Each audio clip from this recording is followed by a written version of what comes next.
तो राहु चंद्र कंजक्शन के बारे में हम लगातार चर्चा कर रहे हैं। अगर आपका कुंभ लगन है तो आपके विभिन्न भावों में जब भी राहु और चंद्रमा स्थित होते हैं तो वास्तव में ये कंजक्शन के प्रभाव आपके लिए कैसे कैसे रह सकते हैं। इस वीडियो में अब हम 11वें भाव के बारे में चर्चा करने जा रहे हैं।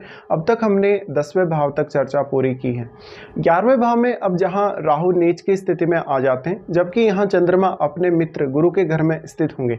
यहाँ राहु और चंद्र के स्थित होते हुए जातक अपनी अर्निंग्स को लेकर हमेशा परेशान सा रहेगा। वो कोई बहुत अच्छी या परफेक्ट प्लानिंग नहीं कर पाएगा। इवन उसको उसके नेटवर्क से भी नुकसान होगा। साथ ही साथ यहाँ जुपिटर अब अच्छे होने बहुत जरूरी है आपके चार्ट में, क्योंकि जुपिटर इसलिए भी आपके लिए इंपॉर्टेंट है, वो आपके चार्ट में दोनों ही धन वाले भावों को रिप्रेजेंट करते हैं। जहाँ वो एक तरफ 11th लॉर्ड तो हैं, साथ में वो सेकंड हाउस के भी लॉर्ड हैं, तो जुपिटर का इंपॉर्टेंस यहाँ ज़्यादा हो जाएगा। साथ ही साथ यहाँ राहु के साथ अगर कोई ग्रह बैठा है तो वो ग्रह का भी इंपॉर्टेंस बहुत ज़्यादा बढ़ने वाला है।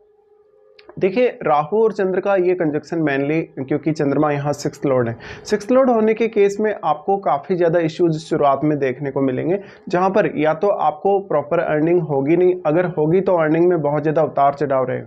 इसके साथ साथ फिर आपकी सेविंग्स अच्छी नहीं होगी अगर आपका जुपिटर अच्छी स्थिति में नहीं है। साथ ही पब्लिक डीलिंग में आप काफ़ी अच्छे रहेंगे, लेकिन मोस्टली लोग आपका फ़ायदा उठाएंगे। अगर आप किसी को पैसा उधार दे देते तो वो पैसा आपके पास लौट कर वापस नहीं आएगा। साथ ही साथ आप कोई ना कोई ऐसी ट्रिक ढूंढेंगे जहां आप बहुत जल्दी पैसा बना सकें या बहुत जल्दी आप अपना जो भी काम करना चाहें कर सकें। यहाँ पे अब ये धनु राशि है और धनु राशि बहुत ही ऑप्टिमम लेवल की थिंकिंग को दिखाती है। साथ ही साथ एक ये ड्यूअल साइन है। ड्यूअल साइन होने से यहाँ आपके पास इनकम आइडियाज या इनकम सोर्सेज बहुत ज़्यादा हो सकते हैं, लेकिन उनमें स्टेबिलिटी बिल्कुल भी नहीं होगी। साथ ही अगर यहाँ शनि का प्रभाव हो तो आपके लिए और भी ज़्यादा डिफिकल्ट हो जाएगा ये सब। तो अब आपको काफ़ी परफेक्टली प्लानिंग करनी होगी। साथ ही अपनी एक्सपेक्टेशन को आपको काफ़ी कंट्रोल में रखना होगा।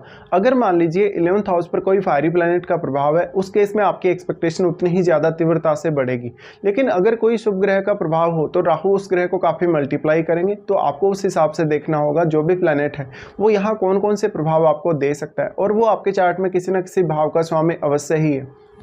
राहु चंद्र का ये कंजक्शन है तो अब क्योंकि चंद्रमा माता जी को रिप्रेजेंट करते हैं, साथ ही चंद्रमा यहाँ 6th लॉर्ड है, तो आपको अपनी फैमिली के लिए जो खर्चे होंगे उनके लिए भी एक अच्छी प्लानिंग करनी होगी। साथ ही आपके इंडिविजुअल रूप से कहीं ना कहीं आप उतने ज़्यादा खर्चे ना करें शायद, लेकिन आप दूसरों को सहयोग करने में आगे रहेंगे हमेशा। साथ में यहाँ पर आप में कुछ लीडरशिप के अच्छे गुण भी हो सकते हैं, लेकिन इसके लिए जुपिटर का अगर आपके लगन में प्लेसमेंट है या आपके सप्तम में प्लेसमेंट है तब ऐसा ज़्यादा पॉसिबल होगा। इसके साथ साथ अब राहु के साथ बैठे हुए ग्रह को आपको देखना होगा। राहु के साथ जो भी प्लैनेट यहाँ बैठेगा वो आपके चार्ट में किसी न किसी भाव का स्वामी अवश्य है, तो आपको उन भावों से भी काफ़ी ज़्यादा एक्सपेक्टेशंस बढ़ते हुए देखने को मिलेगी।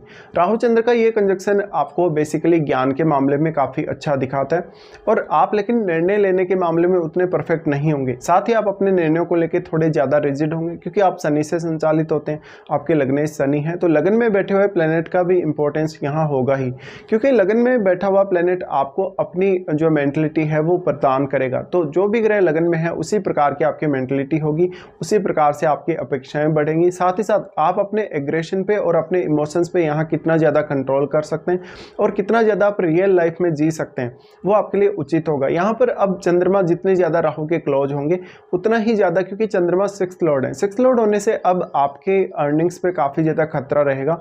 इवन आपका जो वर्क प्लेस होगा वहाँ पर आप उतने ज़्यादा कंफर्टेबल नहीं होंगे, या तो आप अपने वर्क प्लेस पे अपने बॉस को, अपने कलीग्स को बहुत ज़्यादा सपोर्ट करेंगे तो वो लोग आपका फ़ायदा उठाएंगे किसी भी तरीके से। साथ ही साथ यहाँ पर कोई भी बिजनेस करने के मामले में ये स्थिति बहुत अच्छी साबित हो सकती है, लेकिन बाकी अदर मामलों में आप जिनको अपना एकदम खास समझेंगे वही लोग आपको यहाँ धोखा देंगे। तो इसलिए आपको अपने लिए कुछ ऐसे इनकम सोर्सेज ढूंढना सबसे पहले ज़रूरी रहेगा जहाँ पर वास्तव में स्टेबिलिटी हो और आप रेगुलर इनकम कमा सकें। ये राहु चंद्र का कंजक्शन आपको मेंटली बहुत ऑब्सेस्ड करेगा, साथ ही साथ अपने नेम फेम के लिए या पद प्रतिष्ठा के लिए भी अग्रसर करेगा। तो यहाँ जातक को वास्तव में धैर्य होगा नहीं। अगर कोई फायरी प्लैनेट का प्रभाव है 11th हाउस पर तो आप में धैर्य की और भी ज़्यादा कमी आ जाएगी। राहु चंद्र का ये कंजक्शन है तो जातक कुछ न कुछ ऐसा गलत करेगा ही करेगा जिससे उसके अर्निंग पे इफेक्ट आएगा। साथ ही साथ जातक दूसरों के साथ डीलिंग करते हुए बहुत बड़ा नेटवर्क रखेगा, और हो सकता है जातक बहुत ज़्यादा सोशल लाइफ जीने वाला हो या अपनी जो मान सम्मान है उसको बहुत ज़्यादा प्रायोरिटी देता हो। तो कहीं ना कहीं आपका जो फोकस होगा यहाँ पर वो नहीं बन सकेगा। ऐसा जातक लॉटरी और सट्टा की तरफ भी कभी कभी आकर्षित हो सकता है। अगर हम यहाँ दृष्टियों के हिसाब से विचार करेंगे इस कंजक्शन में, तो राहु सबसे पहले आपके थर्ड हाउस पे दृष्टि डालते हैं। थर्ड हाउस पे राहु की दृष्टि आपको एग्रेशन बहुत ज़्यादा देगी, हालांकि मेहनत भी उतना ही ज़्यादा करने के लिए प्रेरित करेगी। थर्ड हाउस अब आपके चार्ट में देखा जाए तो मंगल का घर है। मंगल के घर पर जब भी इस तरीके से राहु दृष्टि डालें, जब वो चंद्रमा के साथ बैठे, तो सिक्स्थ हाउस से रिलेटेड काम करना कुछ हद तक आपके लिए आगे चलकर आसान अवश्य होने वाला, लेकिन यहाँ आपको अपना एग्रेशन पूरा अच्छे से इस्तेमाल करना होगा। तो राहु यहाँ आपको और भी ज़्यादा एग्रेशन देंगे, साथ ही साथ आपके कम्युनिकेशन में भी राहु का योगदान बहुत अहम होगा। बट यहाँ पे चंद्रमा आपको अच्छी इमेजिनेशन और अच्छी अदर स्किल्स दे सकते हैं, जहाँ पर आपकी क्रिएटिविटी और आपकी इमेजिनेशन आपकी ज़्यादा से ज़्यादा काम आ सकती हो।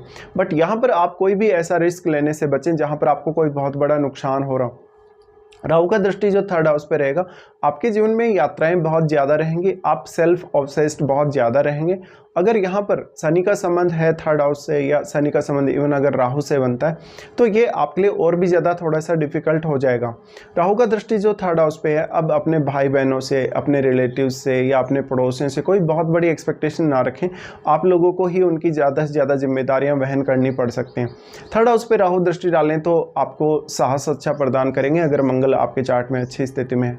साथ ही साथ आप हालांकि बहुत ज़्यादा मेहनती होंगे, लेकिन मेहनत का पूरा रिजल्ट कभी आपको ऐसा लगेगा कि आया नहीं है, तो आपको और भी ज़्यादा मेहनत करने के लिए यहाँ राहु प्रेरित कर सकते हैं ब्लाइंडली। उसके बाद राहु और चंद्र दोनों का ही दृष्टि आ जाता है आपके पंचम भाव पे। पंचम भाव वाला ये दृष्टि बहुत ही ज़्यादा इंपॉर्टेंट हो जाएगा। यहाँ पे अब राहु के साथ बैठे हुए ग्रह का रोल बहुत इंपॉर्टेंट होगा, क्योंकि वैसे भी यहाँ राहु केतु तो नीच के हैं ही दोनों। अब जो राहु के साथ बैठा हुआ प्लेनेट है, वो यहाँ केतु को और केतु के साथ वाले ग्रह को बहुत ही ज़्यादा प्रभावित कर सकता है, क्योंकि राहु के साथ बैठा हुआ ग्रह राहु की वजह से काफ़ी मल्टीप्लाई हुआ है। यहाँ राहु का दृष्टि भी पंचम पर है, लेकिन वास्तव में राहु उतना अधिक यहाँ केतु को भी प्रभावित नहीं कर सकते और केतु के साथ बैठे हुए ग्रह को भी, क्योंकि राहु और केतु के मध्य 180 डिग्री का एंगल है जो हमेशा बना हुआ रहेगा। इस केस में राहु कुछ अपना प्रभाव अवश्य डाल सकते हैं, बट वास्तव में आपको युति के हिसाब से सोचना होगा। युति में जो प्रभाव पड़ता है किसी भी प्लैनेट का, वो सबसे ज़्यादा प्रभावी होता है। तो यहाँ राहु और चंद्र दोनों ही दृष्टि डाल रहे हैं। अब केतु के साथ बैठा हुआ ग्रह, वो आपको देखना है, उस ग्रह के लिए आपको बहुत मेहनत करनी होगी, उस ग्रह से रिलेटेड आपको डिसीजन सही लेने होंगे, साथ ही साथ अपने ऑब्सेशन को आपको कंट्रोल करना होगा। अब देखिए यहाँ राहु चंद्र युति है, तो आपकी अर्निंग्स में लगातार उतार चढ़ाव रहेंगे, आपके रिक्वायरमेंट्स में भी लगातार आप चेंज करते रहेंगे, आप अपने निर्णयों को भी लगातार बदलते रहेंगे। तो यहाँ आपको वास्तव में स्टेबिलिटी की आवश्यकता होगी। साथ ही साथ आप जितने कम इमोशनल होंगे, जितने ज़्यादा प्रैक्टिकल होंगे, उतना अच्छा कर सकेंगे। इसके साथ ही ऐसा जो राहु चंद्र कंजक्शन है, वो आपको आपकी संतान से और आपकी लव लाइफ से काफ़ी ज़्यादा ऑब्सेशन देता है। हो सकता है आप अपनी संतान से बहुत ही ज़्यादा अटैच्ड हों, लेकिन वास्तव में वैसा रिस्पॉन्स आपकी संतान का रहेगा नहीं जो आप उनसे चाहते हैं। फिर राहु का दृष्टि यहाँ से आ जाता है सप्तम पे। सप्तम पे जब राहु का दृष्टि पड़ेगा, तो ये देखिए यहाँ पे क्योंकि तीसरा भाव कनेक्ट हो रहा है, तीसरा, पांचवा और सातवां तीनों ही कनेक्ट हो रहे हैं, इसलिए बिजनेस करने के लिए बहुत अच्छा कहा जा सकता है, पब्लिकली डील करने के लिए अच्छा कहा जा सकता है। पार्टनर का रोल भी कुछ हद तक आपका जो भी काम होगा उसमें बहुत अहम होगा। लेकिन सप्तम भाव में बैठा हुआ प्लेनेट आपको बहुत ही ज़्यादा प्रभावित करेगा, क्योंकि एक तरफ जहाँ राहु की उस ग्रह पर दृष्टि रहेगी, वहीं दूसरी तरफ वो पूर्ण दृष्टि से आपके लगन को देखेगा। लगन को देखने की वजह से वो ग्रह भी आपकी क्वालिटीज़ को, आपकी सोच को, आपका ओवरऑल जो स्टेटस है उसको प्रभावित करेगा। और क्योंकि 11वां भाव है, वो आपका वास्तव में सोशल स्टेटस जो उसको बताता है, तो यहाँ पे नेम फेम के मामले में तो फिर भी अच्छा कहा जा सकता है। लेकिन यहाँ पर दूसरे लोगों से डील करते हुए कोई भी प्रकार की बड़ी अपेक्षा आप ना रखें। इसके साथ साथ फिर रोल आ जाता है यहाँ महादशा का। आपको वास्तव में देखना होगा राहु की, चंद्र की या इनके साथ बैठे हुए किसी भी ग्रह की आपको महादशा है या नहीं। तो इस तरीके से आपको यहाँ विचार करना होगा।